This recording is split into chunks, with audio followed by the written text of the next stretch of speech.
My name's Stephanie. I work for 57 Hours, and hopefully today is a really robust conversation. And hopefully you're able to get some good information from our co-hosts that we have here with us today. So I just want to thank Sunny and Albert for joining us today. They're going to be covering marketing and storytelling, how to activate your community and your community niche, and then also thinking about how to plan for not only trips, but also scaling your business as well. But I want to take a moment really quickly before we introduce Sunny and Albert, is introduce the co-founder of 57 Hours. His name is Victor, and he's joining us today from Croatia. And he's just going to tell you a little bit more about the Guide Growth Initiative and 57 Hours. So Victor, if you don't mind, I'm going to go ahead and pass this off to you.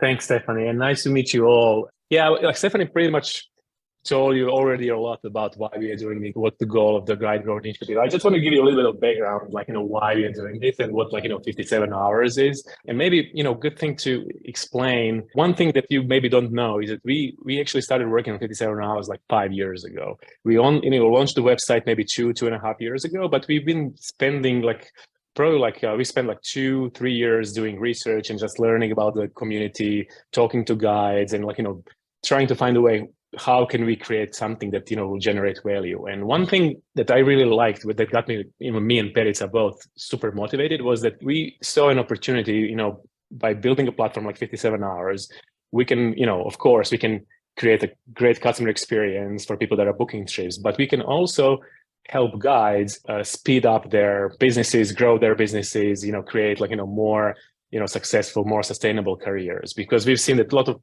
people paying for education, going through education, trying to build a business at the same time, it's super hard. So the whole point of 57 Hours is that we provide a platform that enables you to reach your audience, sell your trips. We do all the marketing, a little bit of sales for you, and then you can focus on what you love the most, and that's guiding people in the outdoors. So the guides are super important to us. The most important thing why we are doing this and why we are motivated to do it, build a great product here. And a couple of initiatives that we are already doing, maybe you learn that we launched recently. One is the Guide Education Scholarship, where we are supporting guides that are going through education and paying for their training and exams. We just launched that. It was a very well received. We also donating, we are part of the 1% of the planet. We are donating to environmental nonprofits, which is also one of our very important to us. And then Guide Growth Initiative basically was born from us learning how people are excited to go to trips with, people like Albert and Sunny and quite a few others. And, there is, some guides are doing something really special on those trips, small details, small things that make those trips really unique and life-changing for most of the people. And basically the idea was, okay, how can we help you learn from each other and have people like Albert and Sunny doing that today, and then, hopefully more of you, doing the same thing, or, in next months and years. We want to learn from you. What do you do? What are the small tricks and tips and tricks that you're doing to make those trips special and unique? And hopefully we can help other guys doing even better job. So that's the idea, knowledge sharing, learning, building a community, and we are super excited to have the first one going. And again, very nice meeting you all, and thanks for joining. Yeah, thank you so much, Victor, for joining us today. It really does mean a lot. And I think it rings so true that we really need to put guides, and we do put guides at the front of our work here at 57 Hours. We couldn't do it without you all, because we have to have the amazing trips to put on our platform, which all of you bring to the table. Victor mentioned this, and I just want to put a little plug in for this really quickly. Our Guide Education Scholarship did launch earlier this month. If anyone is doing an AMGA coursework or course or exam coming up, this is designed for you. Here's a bit.ly link. If you'd like to write that down, you can. It's also on our website. So we really encourage you all. We're going to be offering the Guide Scholarship on a biannual basis as well. So if that's something you're like, I'm almost there to getting my AMGA certifications or IFMGA certifications, think about us when that time comes. Or if you know somebody in the guiding community, this is great to share with them too. Definitely looking for more folks to apply now and in the future. I'm going to turn this over to Sunny She's going to give a quick introduction. She is joining us from Utah today, and she runs and co-owner of two fantastic guiding businesses, both AWExpeditions and Dreamland Safari Tours. Sunny, if you don't mind, share us a little bit more about your background. Absolutely. Thank you, Stephanie. And, thanks everybody for being here and for joining the session. I'm really excited for the conversation. My name, as Stephanie said, is Sunny Stroeer. I was born and raised in Germany. I live in the US now, and I have been guiding in one capacity or another for about 15 years, but I've been a full-time outdoor professional and guide for the last going on 7 years now. I'm in, I think, a bit of a unique position in that I either co-own or own two different guiding businesses. One of them is called Dreamland Safari Tours. It's a mature, large-scale guide business in southern Utah. We have about 20 employees. We have, going on 8,000 or 9,000 guests a year, and we're specializing in hiking and camping tours that are accessed with, 4x4 access, so kind of hard to get spots. But that's kind of the bread and butter, I'd say, and the mature business, that I spend a lot of time managing together with my husband. We've been doing that for the last 3 years. And I also founded and own AWExpeditions, which is a women's mountaineering guide service. And so AWExpeditions is very much focused on getting women specifically into the big mountain arena. It's a very small business. I started it from scratch. And, right now there's about 8 to 9 trips a year, typically small groups. I'm leading most of them in person, about 50 guests or so in a season. And so that business is just at the cusp of scaling. And because I have those two different experiences, I'm very excited to share with you some thoughts today on scale and sustainability and how to build and grow a guide business. Of course, I also have a business background from prior to guiding. So what I'm going to be talking about isn't just rooted in the experience that I've gained over the last, half decade and more, but I actually had a corporate career before getting into guiding. I have an MBA from Harvard Business School and used to work as a strategy consultant. So business is my bread and butter in some ways, though guiding and being outside is my passion. And we're going to spend a bunch of time talking about that. Awesome. Thank you, Sunny, for that introduction. It's always so neat to hear what people did in their past lives before entering the guiding world and making that career change. So I want to introduce our next co-host today. Our next co-host is Albert, and he's joining us from Spain, but he is an Icelandic guide, and he is the co-owner of Amarok Adventures. So I'm going to let Albert introduce himself. Thank you, Stephanie, and thank you everyone for being here. So my name is Albert, also Alberto, whatever you guys prefer. Right now I'm in Spain. I was 7 days ago in Nepal. Before that, I was in Iceland. So this last week for me has been crazy, completely crazy. But in any case, I'm the co-owner and one of the lead guides of Amarok Adventures with my partner, Monica. We are an Icelandic-based company specialized on hiking and adventure guided multi-day tours and day tours in the Arctic and the Himalayan regions. Mostly we specialize and we spend most of the time of our time in Iceland. That is the place where we live. I worked many years ago in the advertising industry, and I found out that the outdoors and the outdoor jobs were a bit more appealing and more fulfilling than being 24/7 behind a desk. So before getting my guiding education, I actually worked as a photojournalist and graphic designer, and also in some quite big advertising agencies here in Spain. But then I just decided to quit. But in any case, those specialties that I learned helped us quite a lot when we established our company. In Amarok Adventures, as you can see on the screen, we are 2 full-time employees, but we work with seasonal contractors, mostly taking care of some operations like IT, management, and accounting. So at the end, it's just Monica and me taking care of customer service and taking care of the guidance. And that would be it. So let's rock it. Yeah. Wonderful. Thank you, Albert. I think what's so interesting is today you're going to see the backgrounds from Albert and Sunny come out. Here's a little overview of what we're covering today. We're going to be talking about anything from the personas of guiding, so where you are at in your guiding career, to how to be sustainable, how to take care of yourself, because ultimately we're always number one. Sunny's going to dive into that, but then Albert's going to take it over, thinking about his advertising background, and talk about storytelling and how we put the power with the people and how they can help tell your story. And then Sunny's going to bring it back around and continue to talk about community and how we can activate community to push ourselves and our businesses even farther. And then we're going to finish this out with thinking about unique trips. Albert has been really, really wonderful at Amarok with his co-founder, Monica, from kind of taking a classic trip, the Laugavegur Trail, and turning it into something really unique. So we're going to talk about finding your niche in the guiding world and thinking about that. So we're going to go ahead and get started. I'm going to pass this back off. Let's see, Sunny's going first. So Sunny. Let's dive in then. I want to talk a little bit about scale and sustainability, and thank you for setting that up, Stephanie. Before we get into that, Albert, I actually have a question for you, which is, you touched on this a little bit in your introduction already, but will you take a minute or two and just kind of take us through why you decided to, leave your advertising career and become a guide? Yeah, sure. When I started working in advertising, it was like the dream of that guy that just came out of college after spending 5 years studying advertising. And then I went into this big company, and it was like, after 6 months, it was like too much pressure, too much stuff going on. And it was like, Jesus, is this really the things that I really want to do on my following years? Then I found out that outdoor jobs were way more appealing, because I have spent most of my life just going on the mountains and hiking and climbing. At some point, I started working on a travel agency, but I was working just behind the desk.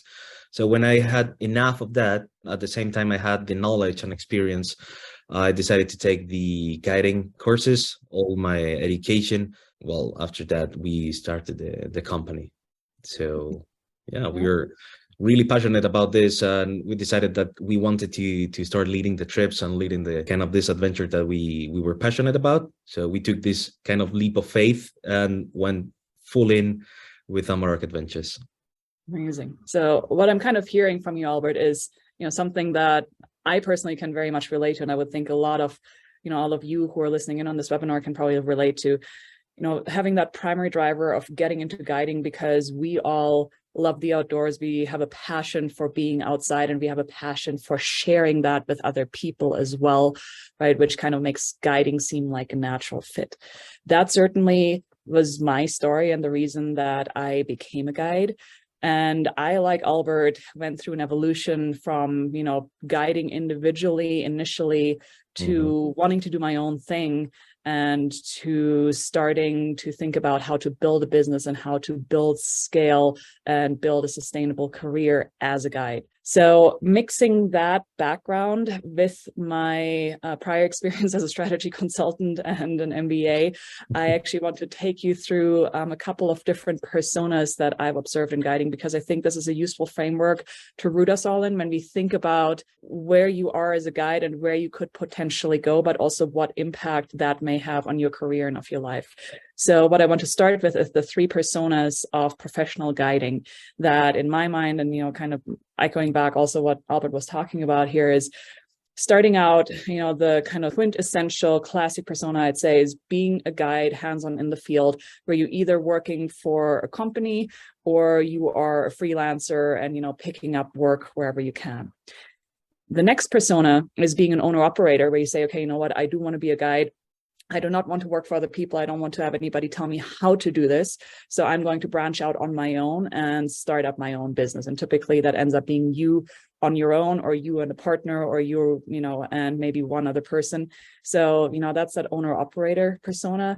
And then the third persona that I see is being a manager or an owner of a scaled professional guide service, where you have, a bunch of guides work for you and a bunch of staff, and you are building that large scale guiding company. One of those personas is not better than another. There is no judgment here. I just want to kind of delineate between the three, because I think depending on how you think about guiding and what you envision your guide progression to be like, that radically changes actually what types of skills and elements you want to be paying attention to, and also what what your life setup ends up looking like. So what I mean by that is, for example, from a creative license perspective, I would argue that as you go from left to right in this chart, the creative license that you have to do the things that you want to do and to do them in a way that you want to do them increases, the further over to the right you are, the closer you are to that guide service owner, because you have more creativity, you have more tools, you have fewer people telling you what to do or how to do it or when to do it, or how to guide your trips or what trips to guide. At the same time, you also have increased scalability and economic potential. So what I mean by that really is you have a lot more opportunity to make money and to build a financially successful business the further over to the right you go. But on the flip side, you're also dealing with a lot more complexity as you move from being an individual guide to being an owner operator to being the owner of a large guide service. And with complexity, you of course also have the issue that you're likely going to end up spending less time in the field the more complexity and management responsibilities you have. And if you go back to what we talked about on the previous slide, for me anyway, and probably for a lot of us, the reason that we are guides is because we love guiding people hands-on, right? So that's something to keep in mind. Now, if you think about those three different personas, the individual guide, the owner operator, or the guide service owner, what does growth and progress look like within each of those personas? Because I would argue that in order to move forward and develop in your career and, either build scale or acquire new skills or do whatever you want to do to quote unquote move forward in your position in life, you don't necessarily need to be moving along those three stages. You don't need to move from being an individual guide to running your own business to running a large business. That's not at all the takeaway from this. You can very well choose one of these three personas and develop and grow within those personas, right? So how would you do that, say, for example, as an individual guide who's working for somebody else or is picking up freelance contracts? You can, work more hours. You can pursue certifications and you can build your expertise in order to be able to, guide new, different, potentially higher paying trips. And you can seek to align yourself with employers and with companies that serve a premium or very specific segment of the market that kind of matches, the expertise that you're good at and allows you to really shine and to build a solid and robust career, both in terms of the day-to-day activities as well as in your financial compensation. The limitations that you have as an individual guide are your time, your health, and your physical ability. If you're not healthy and you can't work, you're not working. If you don't have the time to take on an additional trip, you're not making any more money. So you yourself are very much the constraint if you're working as an individual guide. As an owner operator, the options that you have to grow and progress are essentially to try and increase your sales through developing new trips and new products and to, go and market those successfully to your audience. And that's something that Albert is going to be talking about. But you can also think about fine-tuning and dialing in the trade-off between the time that you personally are spending on management tasks now that you're an owner-operator versus the time that you have in the field. So you can either think about trying to find leverage to help you with back office administration, or you can go and bring in other guides that are working for you so that, again, you can, start growing and kind of try to do more within the confines of that brand that you've started to build. Constraints that you have as an owner operator, or, as we say here in Kanab, mom and pop shop, is you have a big trade-off between what time you're spending on guiding versus what time you're spending on business management, because in order to run your own business, you definitely do need both. In the third persona, as a guide service owner, where you're in a scaled operation, and this is kind of what I'm seeing at Dreamland Safari Tours with 20 employees and 8,000 guests a year, the options of progressing and growing and scaling are to either outdo the competition and take market share from them, or by pushing into new markets. And what I mean by that is new regions, new areas, new activities, kind of adjacent product offerings, new market segments potentially that help you increase your sales and help you increase the volume of guiding that you can conduct through your scaled guide service. That then also means that you're going to want to be increasing your team size in order to have enough guides to actually do all of the hands-on guiding in the field. And with that, you probably also need folks in the back office and the front office, for customer service and for, things like web development and branding and marketing and finance and, all of those questions. And you have a third option or lever to pull, which is trying to invest in systems that allow you to do work more efficiently and to streamline operations and kind of the day-to-day activities, both for the guides as well as for everybody who's working behind the scenes.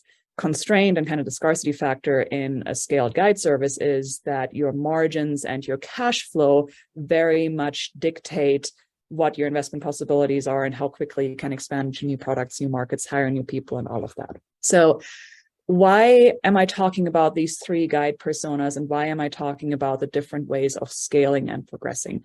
The reason that I'm doing that is because I think, again, for Albert and for me, and probably for a lot of us, the reason that we start guiding is because we love being out in the field and we love being hands-on with guests. And then the idea of kind of starting your own business and doing your own thing sounds really appealing. And it is, don't get me wrong, but I think it's very, very important that if you're thinking about your progression as a guide, no matter if you're already at the owner-operator stage and you're thinking about scaling, or if you're an individual guide right now working for somebody else and you're thinking about branching out on your own, I think it's very important to make those decisions with eyes wide open and to know just what exactly you're getting yourself into and what types of activities and skills you're going to need to build in order to successfully scale on whatever dimension or within whatever persona you decide to kind of dig deep and scale and move forward in. So the chart that I'm pulling up here, and that I, don't want to spend a ton of time on, but I kind of want to read us in just a little bit, is just a rough, representation of all of the different elements that go into being a guide on a professional level and actually running a guide business, right? So there is the hands-on guiding in the top left, but then there's program development, there's customer service, there's logistics planning, there's HR, there's finance. I mean, there's all of these different things. And depending on which of the three personas that we're talking about you fall into, your time allocation and what you need to be good at is going to be looking very different, right? So as an individual guide, you are probably spending pretty much all of your time on hands-on guiding out in the field. And you may be spending a little bit of time on program development, a little bit of time on customer service, and maybe even sales and logistics planning as well. But chances are that you're spending very little time on HR, very little time on, like building a web presence and, doing your IT infrastructure, very little time on finance and strategy, and probably also not that much time on marketing. Now, if you branch out and you establish yourself as, somebody who's running their own ship and you're starting to develop your own business as an owner operator, the equation changes quite a bit. You're still spending a lot of time guiding hands-on, presumably, because likely that is the thing that actually, motivated you to start and do your own thing. But now all of a sudden, customer service and sales are starting to be huge. Logistics planning, operations management is huge. Program development, marketing and branding, all of that is really important.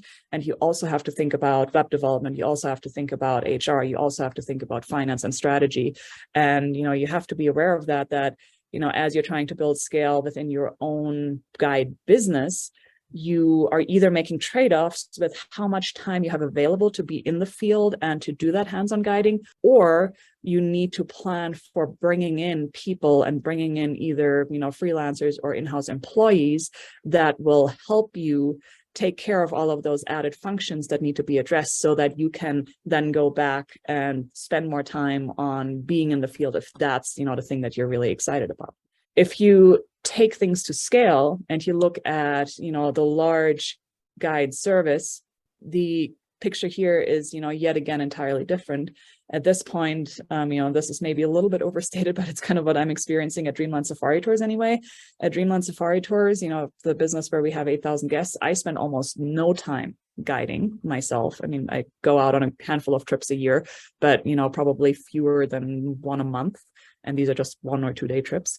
But I do spend all of my time on program development, on marketing, on branding, on strategy, on HR. We're hiring, we're trying to scale the team, we're trying to figure out how to, grow a good culture that carries forward the magic in guiding that kind of is at the heart and core of our customer experience. So the reason that I want to center us in these different manifestations of what it means to be a professional guide is because I think, there is this kind of bias in all of us to, or at least in me, to want to do more and to, want to grow a business and want to scale and just, figure out how to, make more money and have more employees and do more whatever. But that radically changes what your actual day-to-day life looks like as a guide. And being a guide service owner is something very different from being a hands-on guide in the field. And, those are decisions that I think are very important to make very deliberately as you're setting up your career and you're thinking about which skills to pursue and which kind of scale questions to take a deeper look at. I'm going to flip forward here for a second and, take this back to a personal level. This is a chart that has really helped me personally in a lot of decisions around careers, actually including quitting my corporate career. And it's this little chart that essentially asks, if you think about anything in your life, and in this case, let's make it being in the field and being a hands-on guide, how big a part of your identity is that thing? So how big a part of your identity is it to be out in the field and to be a guide, to be with clients in person and to provide that awesome guided experience? And on the flip side, how much time do you actually spend on being, that hands-on field guide out there with clients, with guests? Now, when you think about the chart, the coloring here kind of gives it away. You have happy place kind of in the middle. If something is a huge part of your identity, then ideally you want to be spending a lot of time on it. If something is a small part of your identity, but you end up spending a lot of time on it, then there's a mismatch. So what I mean by that is, for example, for me personally, thinking about Dreamland Safari Tours, again, I'm managing a team of, almost 20 employees, tons and tons of guests a year. I spend very little time in the field personally, but it is a huge part of my identity. And so, that kind of puts me into this upper left-hand corner on the chart here. And that means that there's a misalignment between who I think I am and what I actually do. And on the flip side, if, say I do not consider myself a business person and, that's not the thing that my identity is centered around, but I do spend 90% of my time on it, that puts me into this bottom right corner here, again, kind of away from the center, misaligned. There's a mismatch between who I think I am and what I actually do. And that tends to not be conducive to sustainability. So really, when you're thinking about sustainability from a personal perspective in your guiding career or in any career, you want to be in the middle of this chart, right? If you have something that's very important in your life, you want to be spending a lot of time on it. And if you have something that's not very important in your life, you want to minimize the time that you're spending on it. This is probably more of a life lesson than it is a guiding lesson, but I do want to bring it back to the 3 personas. So I think the big question that I would encourage everybody to ask, as you're thinking about your career development as a guide is, where in these 3 personas do you want to be and what do you want your life to look like? Because really, as an individual guide, chances are your life is going to look something like this. As an owner operator, you're probably still spending a bunch of time in the field, but you also have a bunch of business responsibilities that you have to take care of. And as a guide service owner, where you're at scale, you may have, much bigger economic potential than as an individual guide, but you're also spending your time very differently. Now, that's not meant to be, anything to discourage the progression going from individual guide to, doing your own thing to running a large guide service. But I think, these are questions that are really important to think about as you decide or, refine where you are hoping to go as a guide individually. Stephanie, did we get any questions around any of these topics so far? Well, I have a question that I would like to ask all the panelists and everyone that's here, if that's okay with you, Sunny. I'm really curious, and maybe you are too, to start with, what persona do you feel like you fit into? I'm kind of curious what the group here feels like and how those demographics shake out. Are you a freelance worker, or you work for a guide company? Are you that owner operator, or are you owning and running a large scale guide service business. Sunny, the question I have for you while I've prompted that, when we're looking at slide 10, there's all those different metrics. There's like hands-on guiding, there's doing marketing work, there's, doing finance work or HR. Which ones are highest for you? Like thinking about, and it might be different between the two to guide businesses, what key metrics are most important for you as a guide in your stage that you're currently at? That's a complicated question for me because I do have those two very different businesses. Yeah. So for Dreamland Safari Tours, again, the scale business. So for Dreamland Safari Tours, I am very much spending time, on the marketing, the branding, finance strategy, and HR, maybe a little bit of program development, but it's all around the strategy. It's all around thinking about how to build a culture, with the guides having everything that they need and carrying forward kind of that excellent customer service that is really important to build an outstanding business. For AWExpeditions, which is my women's mountaineering business, which I haven't talked about that much yet, but I'm going to, and it's my baby, my passion, and the thing that I really care deeply, deeply, deeply about. I still spend a ton of time hands-on guiding. I'm just now at a point where I'm bringing in other expedition leaders to do the guiding for me, and that's a really scary step. And I'm spending a lot of time as well, though, on program development, on logistics planning, and on IT, web development, customer service. So yeah, the answer is very different depending on which business you look at. I think that's really important to showcase that there's not a right answer here, is what you're saying. Every guide is going to kind of put their own kind of metrics together to find a happy place. And maybe I'm speaking for you a little bit there, but that's kind of what I'm hearing, is it looks different based on who you are.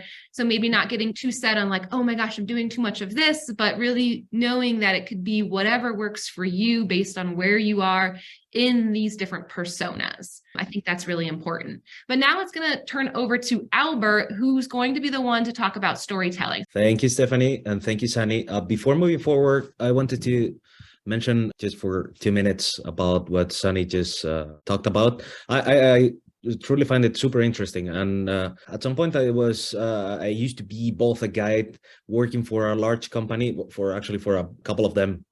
And then I became a freelancer. And when we created our company, we became owner operators.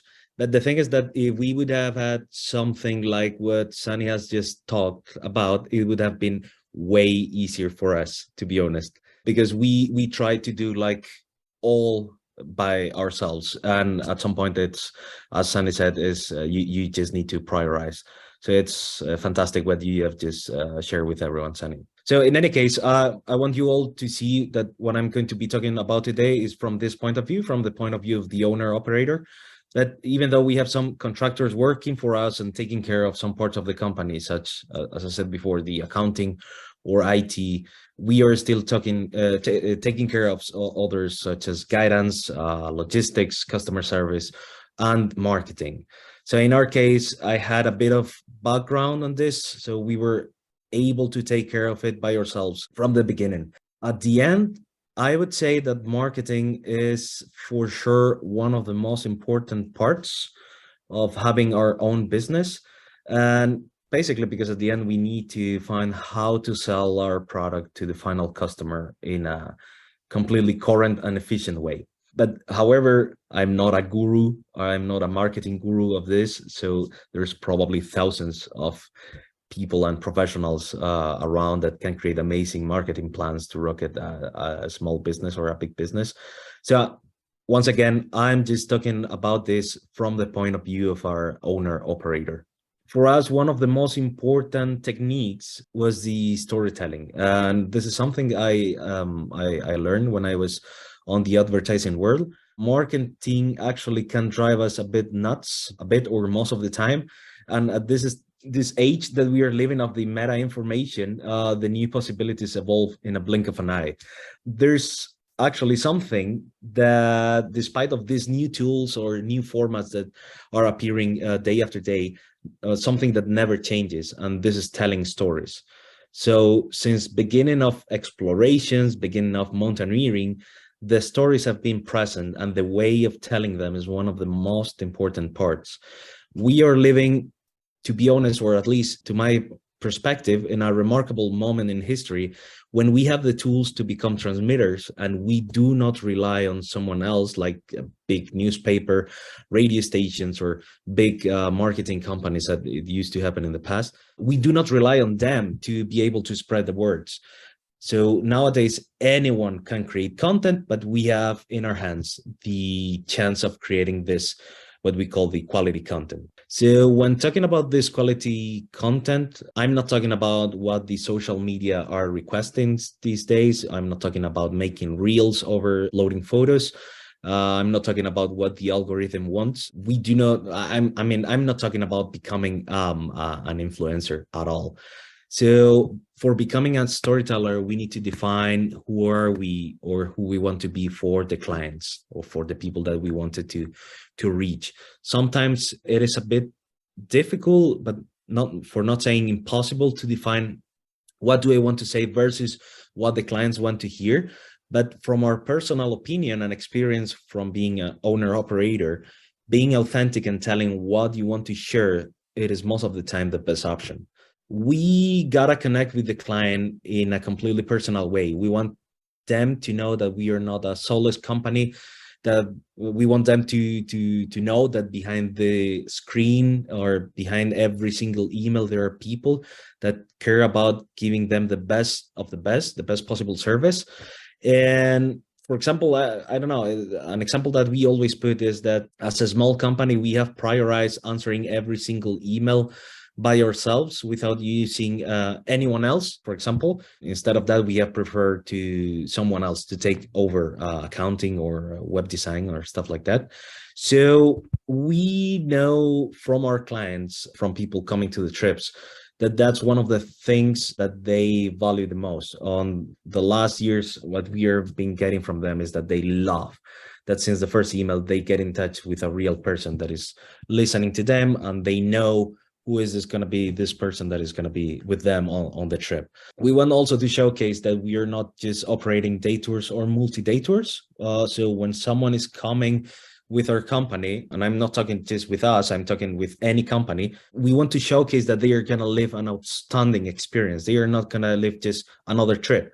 They want to, they are going to live something completely out of the box. They are going to live something completely different to that they have lived before. At the end, the biggest advice that I can give you, that we are going to talk a bit more about it just in the next slides, is never stop interacting with the community. Never stop creating stories that the people can feel identified with. We want to create this community feeling. We want them to feel that we are there for them. So for us, being very small business, as I said, we are just two. That thing has one of the strongest advantages, and it is that we do not need to follow anyone's lead or to leave anyone else's stories.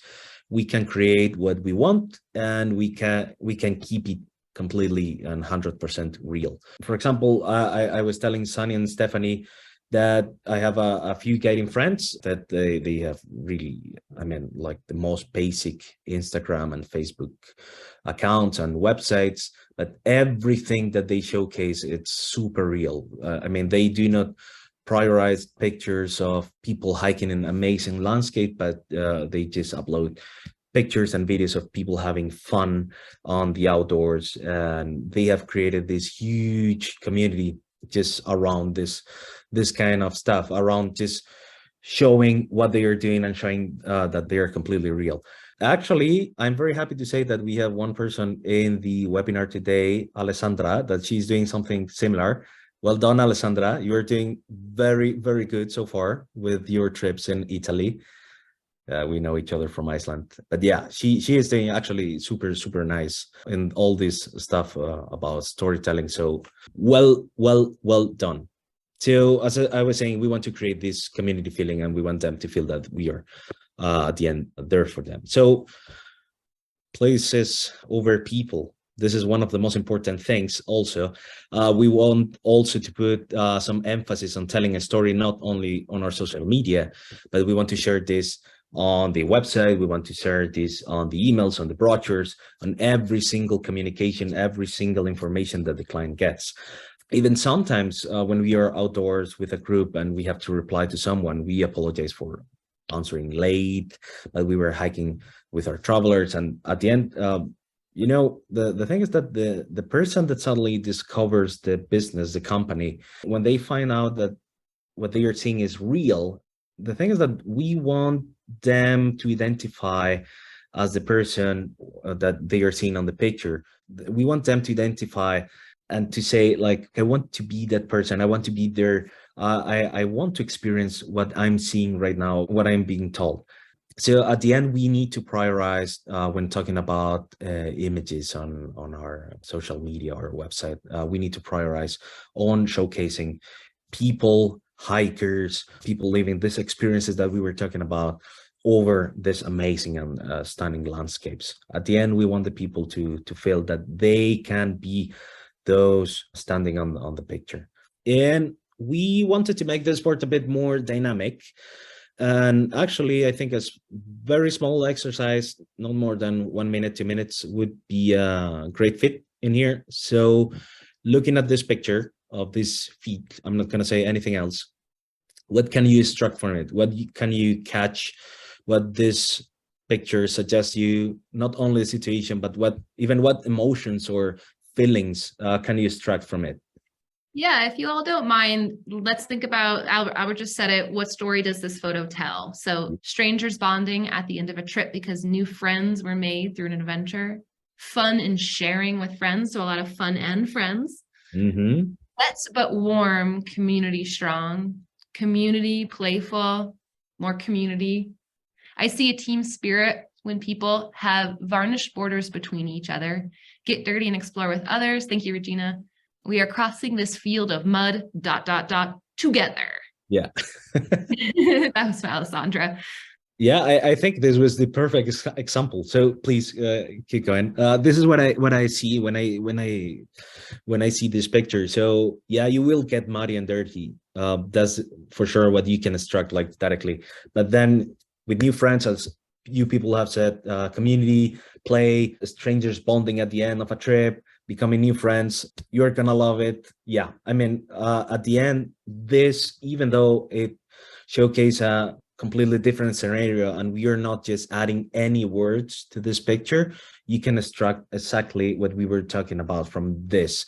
You're extracting a story from this picture. And yeah, so we need to showcase on our business this kind of experiences that matter. So as I was saying before, our goal when telling stories is to create a powerful community, that stories stay alive through the community once our work is done. So, for example, before the webinar started, I was talking to Victor, and Victor was talking about Alan that came recently with us to the Ojembarrena circuit. Alan is telling the stories now. He's creating this community feeling once the trip is over. So we need to show the community that we are people, that we are regular people, and they need to keep spreading the word once we are not there. In the end, despite the endless resources and tools, there's no marketing resource as people. I mean, this guy in the right side, he is Ross. He has come to already 2 times with us, and he's bringing friends for the last years, and he's just passionate about this kind of trips, adventure trips. He's recommending all the time on social media, all the time on magazine forums. He's just amazing. So this is exactly what we, at the end, we really want to generate once our work is done. At the end, the options in terms of marketings are endless, and you can have, like, as I said at the beginning, like amazing marketing plans to rocket a business. But I mean, what I would say is, don't stop telling stories. Don't stop telling people that you are people, that you are real. That's the most important thing, to be real and to showcase what you really, really do and what you really, really are. I just want to comment real quick that I selected this.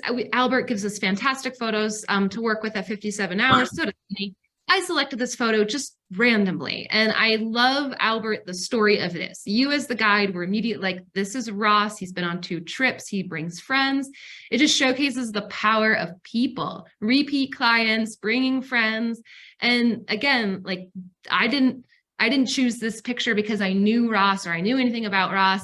I just thought it was a nice smiling person. There's a nice Santa cut behind it. And here's Albert just showcasing exactly the power of people. I think it is a good transition right into Sunny, because she's not only going to talk about the power of people, but even activating them more beyond just repeat clients, sharing things on social, sharing things with their friends. We're going to be thinking about how community can actually help scale and make your business and your guiding business sustainable. So Sunny, go right ahead. Thank you, Stephanie, and thank you, Albert. I think you really hit the nail on the head there with the importance of people and the importance of storytelling and the importance of authenticity, and not just having people that are ambassadors for you as a guide or a guide service owner or owner operator, but also, to show your potential guests and our potential guests and clients that there's real people behind the business, and that they're not just, buying an experience, but they're going to get to share that experience with an extraordinary group of individuals, which are very, very, very heavily influenced by who the guides are behind it all. So I do think that that's hugely important. And I found that with AWExpeditions, for example, myself, where I've launched AWExpeditions, and I'm kind of, have been a one-woman show to date. And people are signing up to go on trips with me, essentially, right?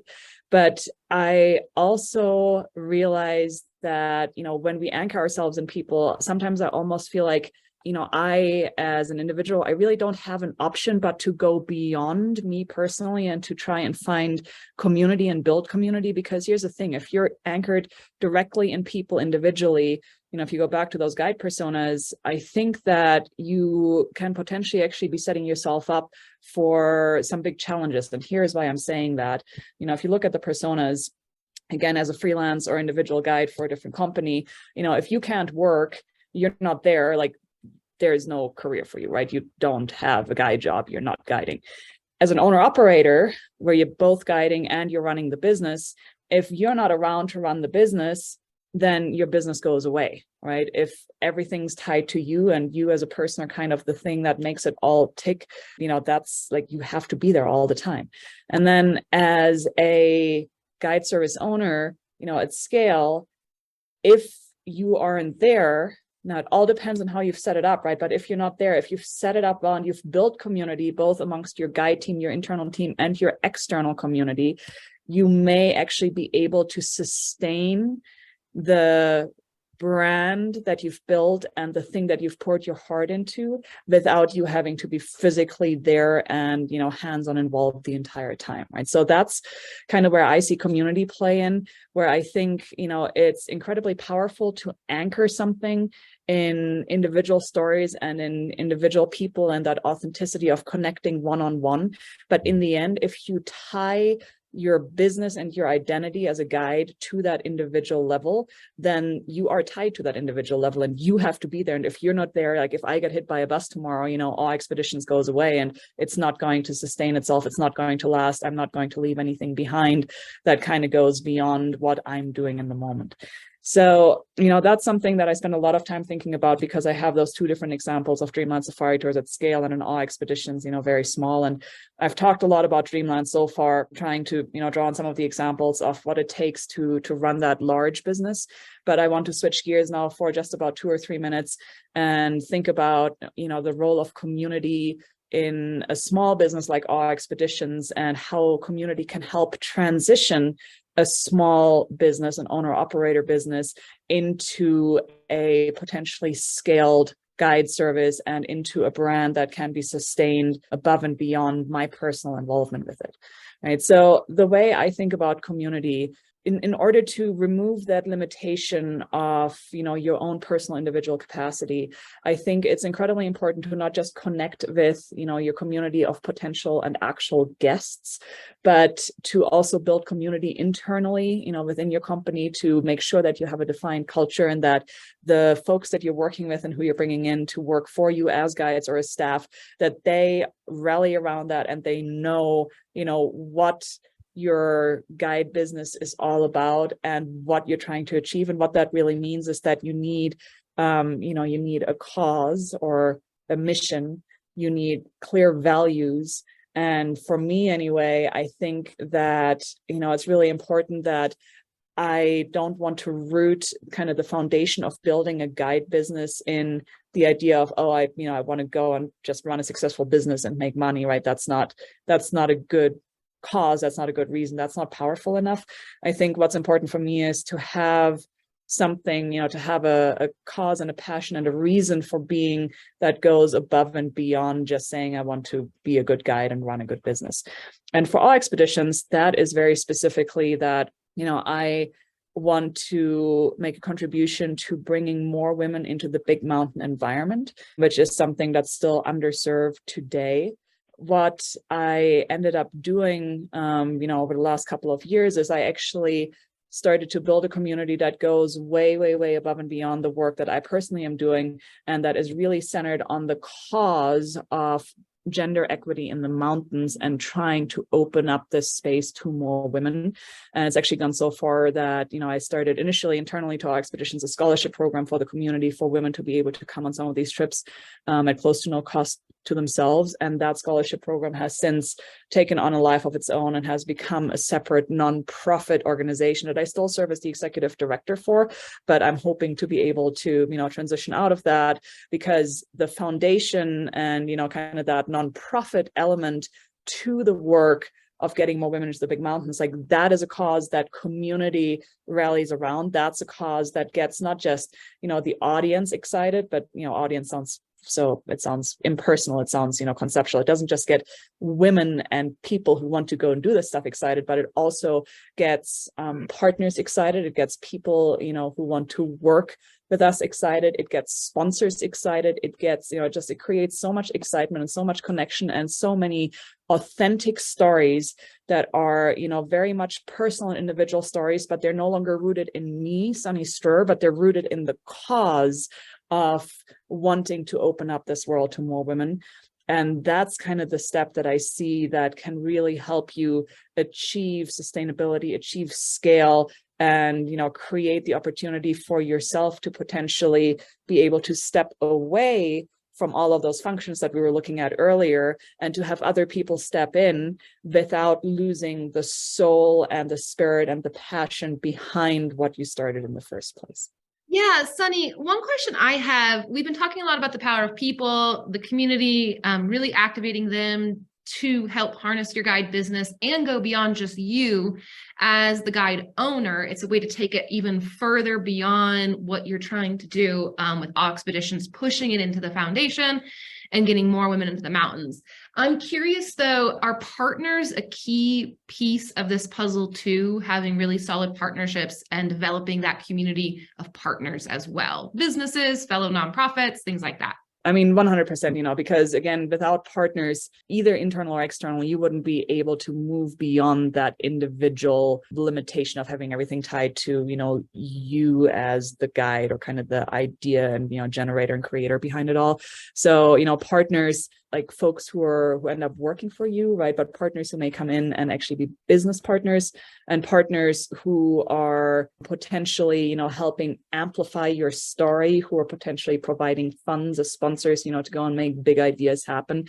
That is where that real exponential possibility happens of developing scale, keeping it rooted in something that's very authentic and very true, but, that transcends your own person. Awesome. Yeah, thanks for adding that in, Sunny. But I want to turn this over to Albert, because I think something you've done so well with AWExpeditions and the Summit Scholarship Foundation is you found your niche. Dreamland is, of course, open. Anyone can go on those guided tours, anyone that's visiting Utah. But when it comes to Dreamland, you have a specific segment. You've targeted women. And so when we're thinking about our trips, we oftentimes think about how to make them unique. Targeting a segment is just one way we can do that. And so I'm going to pass this back over to Albert, who is going to talk about finding those kind of unique trips in something that might already be a classic trip. So Albert, if you don't mind, I'm going to pass this over. Thank you, Stephanie. So just a bit of background. When we created the company, we were told by a lot of people that it would be easier for us just to do whatever everyone else was doing, to stick to the easier trip plans that were very easy to sell to loads of people, but we were not really into that, and we actually had a tough time just thinking how to create unique trips. So linking with what I was mentioning before about marketing and about storytelling, right now we are offered the chance of having our own voice and at the same time to develop a unique product anywhere or anyone we are. So we believe that every single destination, every single tour or guide has a unique set of strengths that can be used to turn a common trip into a completely unique and different experience. So the thing is that, first of all, we need to identify these strengths. So what I'm good at, what is this trip special for? It is very difficult to do it on a general way. So this is an internal exercise each of you have to do by yourselves. But what we can do, I wanted to bring this case study about one of the most famous trails that we have in Iceland and probably that we have in the world. So in the year 2012, National Geographic, this huge magazine, made this article where they ranked the Laugavegur trail, that is a 5-day hiking trip in Iceland, as a world's best hike, one of the world's best hike. After that, the amount of people coming to the trail multiplied for hundreds, like crazy.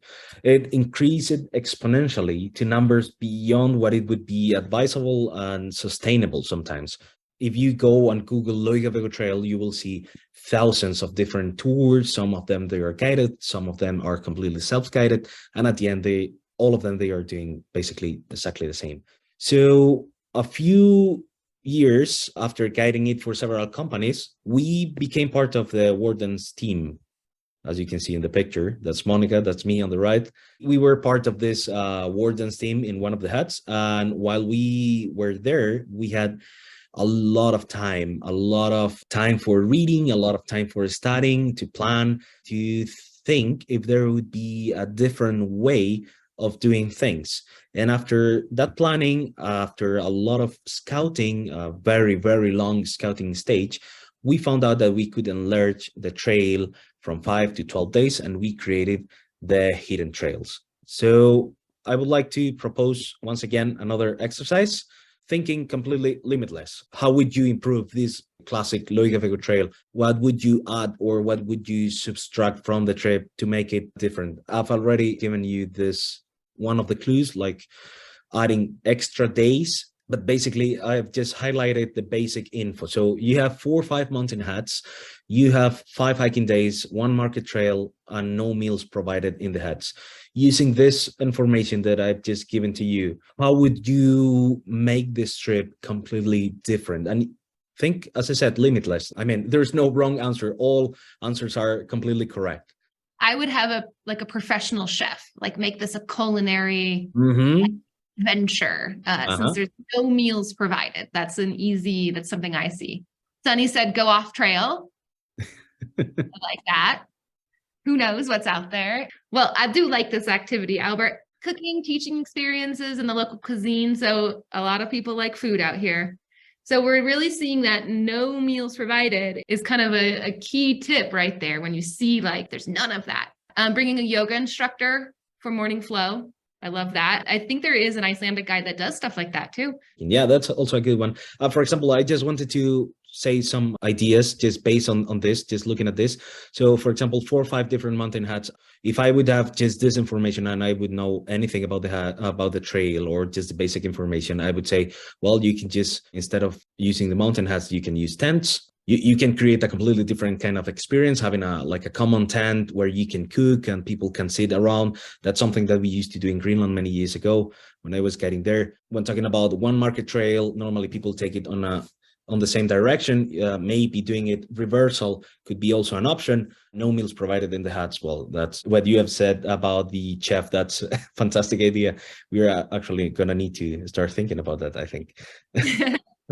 No, but yeah, this is what we did. We turned this 5 days trip into a 12 days trip. So it was a completely different thing. We did not want to focus on any specific segment, but we wanted to focus on hikers and backpackers. That's why we decided to enlarge the trip a bit more. We decided to avoid one of those huts and head towards a completely different region. We decided that actually we did not need only to follow the market trails, but we also wanted to explore a bit unmarked or less walked areas. We decided also to facilitate the food transportation for the people. So at the end, we are avoiding them to carry a lot of extra weight. And yeah, so this detouring to a completely different region and connecting again. So we were at the end doing also part of the Laugavegur trail, that is the famous one. So people actually looking into doing this trail were not missing all of it, just one hut. On its time, we thought it was a fantastic idea, and we started doing it actually with tents, and then we moved to mountain huts after 1 year of trying it. Was it easy to create this? No. It was not easy, and it's still not easy. The logistics are freaking difficult. It requires a lot of work. It requires a lot of effort, but it's extremely fulfilling. So once the brainstorming is done, we can move to the next one. Not everything is just as easy as brainstorming at the end. We need to go over many specific details of the trip, depending, of course, on the destination and depending on the product, on the trip that we want to offer. We need to find the logistics for this trip. Are they feasible? We need to check if they're okay for this trip to happen. We need to try the trip to find its strengths and weaknesses. And once we have tried it, we need to improve it even more. And once we have improved it, we need to keep doing it. I mean, it is not a very easy process that you do it once and that's it. You need to keep learning from your mistakes. You need to keep learning from the weaknesses of the trip, of the product that you are offering. At the end, you're going to be fine. You're going to find that actually it's worth, even if it's very difficult to sell, it's going to be probably worth it because it's going to be your thing. It's going to be what you want to do. And that's the most important thing. As a personal opinion, the most profitable or easy products are not always the better option. So there will be always people that might be interested in what we are offering and what you are offering. And even more now as people are looking for completely alternate tours after COVID times. The other day, for example, we were thinking which examples we could do. And we came across with an idea that I think no one has thought about. That would be doing a Laugavegur trail for people interested in learning painting. This place, this region in Iceland is extremely scenic. And for painters, this would be fantastic. So I've gathered these 3 examples of unique trips that came out of the classic one, of the Laugavegur trail. So the first one would be the Hidden Trails. That is the one that we are doing. So we changed from 4 or 5 days to this 12 days. The second one would be Saga's tour. Saga is a very good friend of us here in Iceland.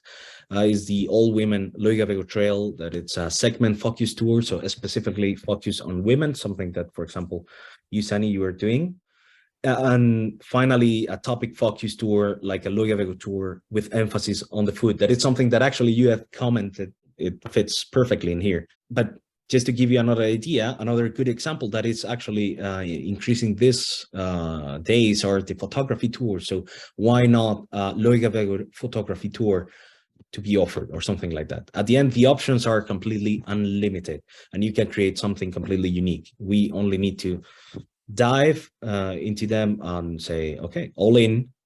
So, I mean, this is like an amazing example. I love it. Like, this is one of the things you all know that, people, there is so much hype about certain locations. Like everybody wants to go to Jackson Hole and ski with the same run, or like, go to Yosemite and climb the nose.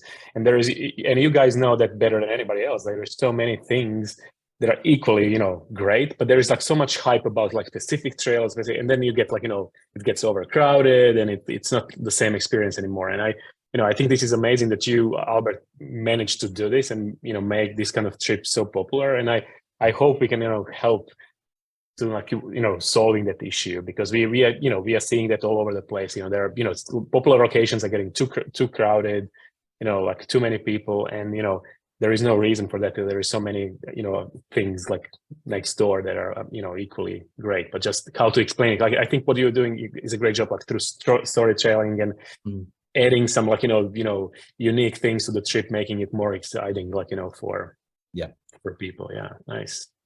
That's great. I love it.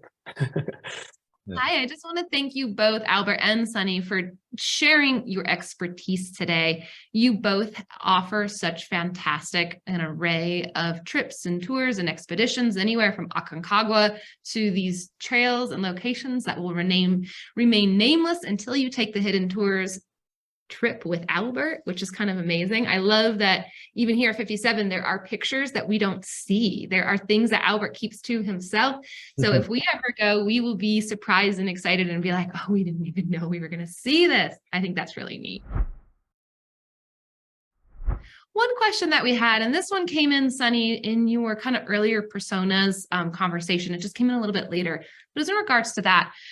There was somebody on the line here who is even one step before that. They're a mountaineer in their own right, and they are interested in making that first step into possibly owning their own small business. So when we're thinking about how to make that progression from I'm a mountaineer to I'm a small business owner, never has done any guiding, it doesn't sound like for anyone else. What recommendations do you have for somebody like that wants to take that first step in and at least enter into kind of the first stages of those personas? Yeah, that's a great question. And what I would recommend is to try and build some hands-on guiding experience to start with, because even if running your own guiding business doesn't necessarily mean that you're going to be guiding all the time, the whole business is centered around the concept and the notion of guiding, right? So I think by far the most organic progression is to go and guide for somebody for a couple of trips or a season, and there are plenty of larger companies out there that will take on individuals that have personal experience but no guiding background and or no formal education either. If you think of the AAIs and the RMIs of the world, you're typically able to get in the door there to go and kind of apprentice for a season or longer potentially.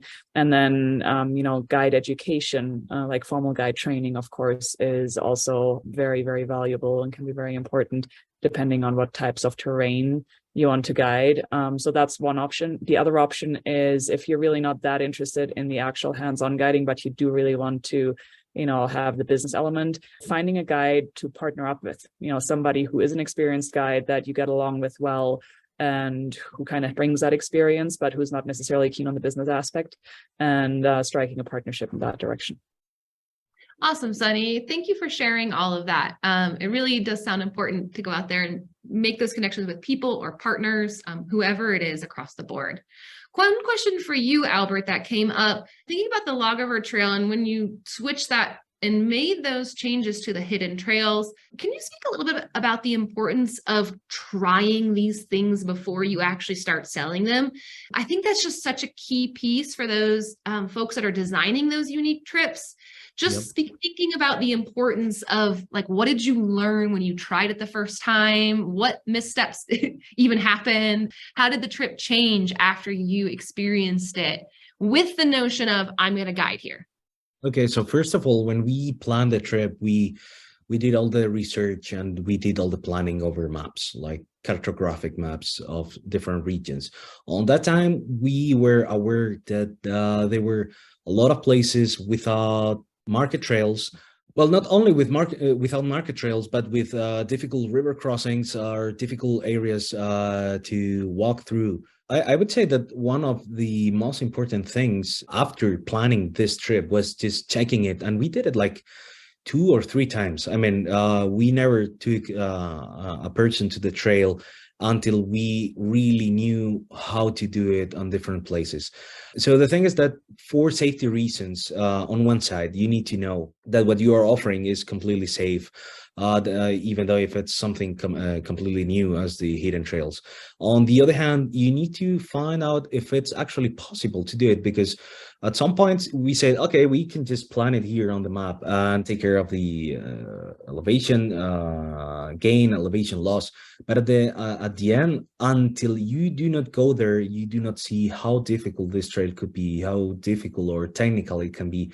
If I should be advertising it for people that are just casual hikers or for people that have a lot of expertise on the mountain. The thing is that still today we are improving the trip. We are trying to find new mountain huts, or we are trying, for example, we love to scout by ourselves.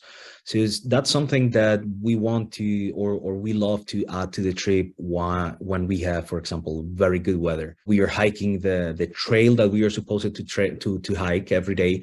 And then at some point, if we are having really good weather, we can just suggest to the group, okay, guys, we have a secondary trail going around these mountains, and we are going to be able to take you for, I don't know, let's say 5 extra K to a completely different place, but you're going to love it. And then we are going to arrive to the same place. So you're not going to miss anything, but you are going to see even more. So even starting it on the ground, going to the places, checking them, it will give you enough scope to be able to improvise or to be able to find alternatives in case you need them, or you want to take the people there for adding some extra value to this trip. Yeah. Albert, 2 things really struck me. It's just this notion of keeping it dynamic. So the more you know out there, the more you can keep things dynamic. Let's add this, or hey, the weather's actually looking better here. Let's actually just go this way because it's nice. Something that really struck me though was the need to be able to identify how strenuous it is. That's probably one of the most asked questions during our regular webinars. And I'm sure our customer service team would agree, can I do this? How hard is it? How much do I need to hike?